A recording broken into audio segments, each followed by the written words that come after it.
माता का भाई उन पर ही मोहित हो गया। रामायण में हमें ऐसी कई कहानियाँ देखने को मिलती हैं जिनके बारे में विरले ही सुनने को मिलता है।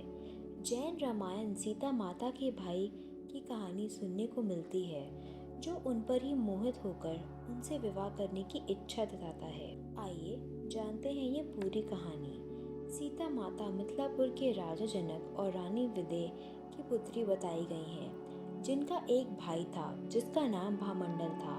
भामंडल अपने पिछले जन्म में कुंडल मंडित नाम का राजकुमार था, जो राजकुमार पिंगल की रानी को भगा के ले गया था। पिंगल ने कठोर तपस्या के दैवत्व प्राप्त किया और फिर जब कुंडल मंडित ने अगले जन्म में भामंडल के रूप में जन्म लिया तो पिंगल ने उसका अपहरण कर उसे रत्नपुर राज्य में छोड़ दिया। उसे रत्नपुर के बीच बगीचे में फेंक दिया जाता है, जहाँ उसे रत्नपुर के राजा चंद्रवर्धन की बाहों में गिरा दिया जाता है, जहाँ रत्नपुर के राजा और रानी उसे अपने पुत्र के रूप में पालते हैं। रत्नपुर के राजा चंद्रवर्धन जो एक विद्याधर थे, अर्थात अलग अलग तरह की दिव्य विद्याओं में निपुण थे, सीता को अपने पुत्र भामंडल के लिए बहू के रूप में चाहते थे।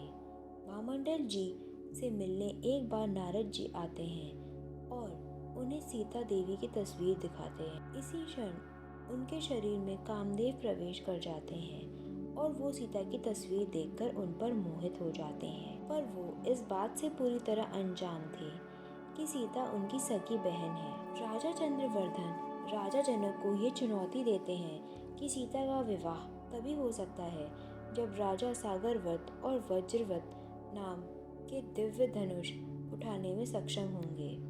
ये धनुष इसलिए भी विशेष हैं क्योंकि इन्हें देवताओं ने संरक्षित किया गया था। राजा आगे ये भी कहते हैं कि अगर कोई भी राजा धनुष को उठाने में नाकाम हो जाते हैं तो वो सीता को अपने पुत्र के लिए बलपूर्वक ले जाएंगे। उनकी बातें सुनकर राजा जनक और सीता माता के लिए एक स्वयंवर का आयोजन करते हैं और दुनिया के सभी प्रमुख राजकुमारों को आमंत्रित करते हैं और कई अन्य राजकुमारों के बीच राम और लक्ष्मण भी ऋषियों के साथ पधारते हैं। जब सभी राजकुमार धनुष उठाने के लिए विफल हो जाते हैं तो केवल राम धनुष को तोड़ने में ही सफल रहे। उनके धनुष को उठाते ही संसार में उनकी वाहवाही होने लगी और भामंडल ने भी अपनी हार स्वीकार कर ली। भामंडल को सीता ने अपने गले में माला डालकर श्री राम को पति के रूप में चुना।